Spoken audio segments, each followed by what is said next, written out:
હવે વાત કરવી છે અધિકારીઓને લાગતા ડરની।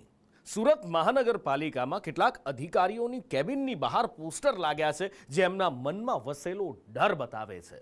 આમ તો એ પોસ્ટર નહીં પણ નોટિસ છે અને એમાં લખવામાં આવ્યું છે કે મુલાકાતીઓએ ફોન બહાર મૂકીને આવવું। પણ સાહેબ, મુલાકાતીઓથી આટલો બધો ડર કેમ? અને તમારી આ નોટિસથી હવે લોકોના મનમાં કંઈક શંકા બીજી ઊભી થઈ રહી છે। લોકો પૂછી રહ્યા છે કે શું અધિકારીઓને ક્યાંક પકડાઈ જવાનો ડર તો નથી ને?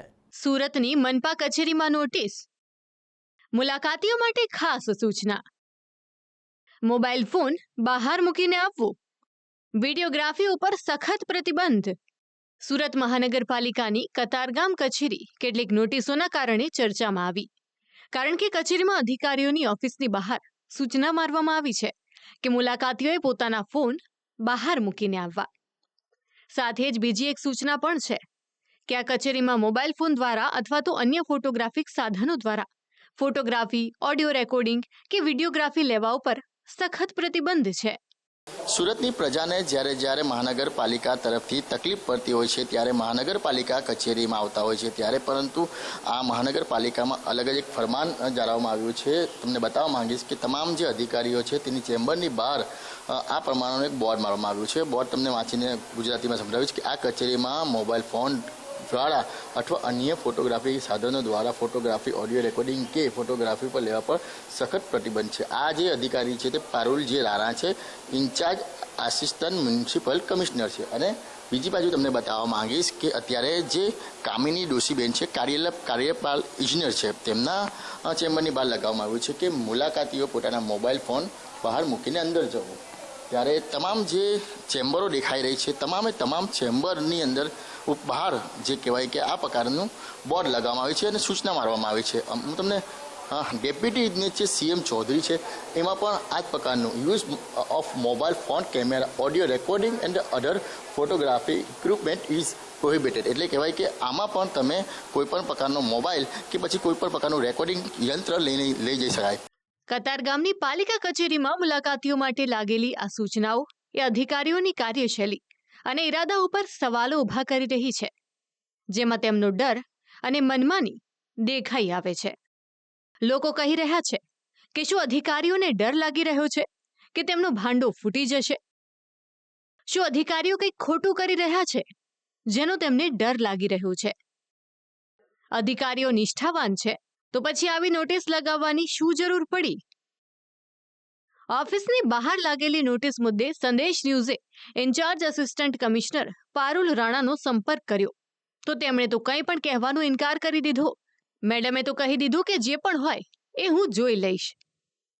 બેન, તમારી ખાલી બાઇક લઈ લીધી ના બાઇક કે તમારા પર આક્ષેપ છે એટલા માટે તો જો અમારી પૂછવાની ફરજ હતી ના એટલે જ હું કહું છું ને બાઇક નહીં મને કે સામે પેલું કરવાનું ના હોય હા હું જે હોય તે જોઈ લઈશ હું જે કાર્યવાહી કરવાની કરીશ એટલે કરશું।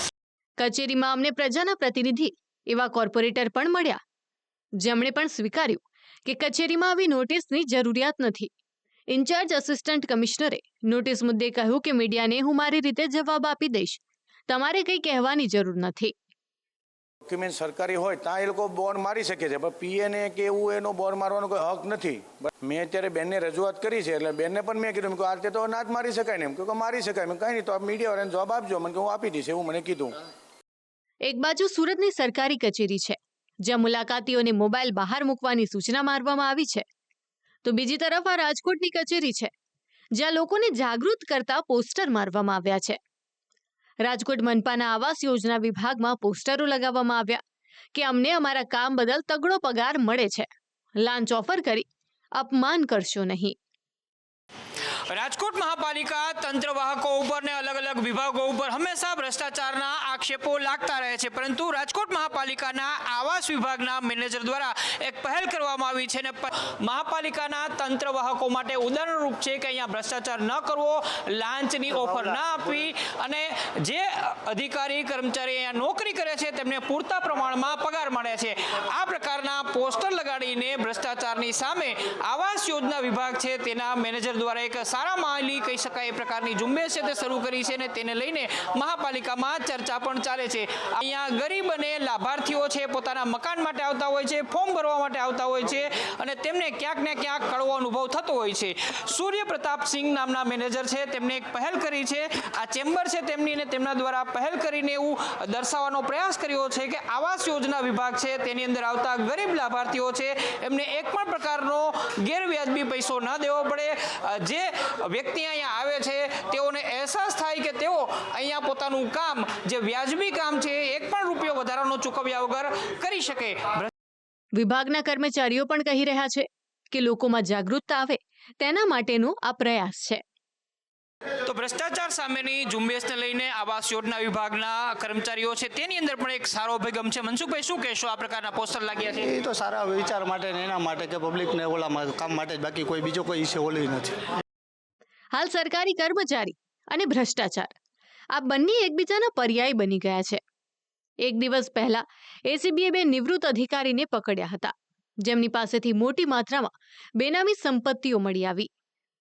જ્યારે પણ કોઈ સરકારી કર્મચારી એ ભ્રષ્ટાચારના કેસમાં પકડાય તો તેમની પાસેથી કોથળા ભરીને રૂપિયા પકડાય છે. કેટલાક કિસ્સાઓમાં તો નોટો ગણવા મશીનો મંગાવવા પડે છે. ત્યારે હવે આ સરકારી સિસ્ટમને સુધારવાની જરૂરિયાત ઊભી થઈ રહી છે. જો કે આખી સિસ્ટમ ખરાબ છે એવું પણ નથી, સારા લોકો પણ છે. સુરત અને રાજકોટથી સામે આવેલી 2 તસવીર એ સિસ્ટમની બંને બાજુ બતાવી રહી છે. એક તસવીરમાં ઢાંક પીછોડા કરતા હોય તેવું લાગી રહ્યું છે, તો બીજી તસવીરમાં જાગૃતતા માટેનો પ્રયાસ છે. આમ હાલ તો સુરતની કચેરીમાં ચોંટાડવામાં આવેલી આ નોટિસોએ વિવાદ સર્જ્યો છે.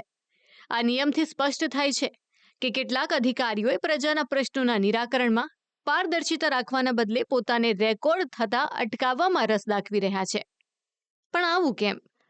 તમે ખોટું નથી કરતા તો પછી તમને ડર શેનો? એ જ સવાલ છે. બ્યુરો રિપોર્ટ, સંદેશ ન્યૂઝ.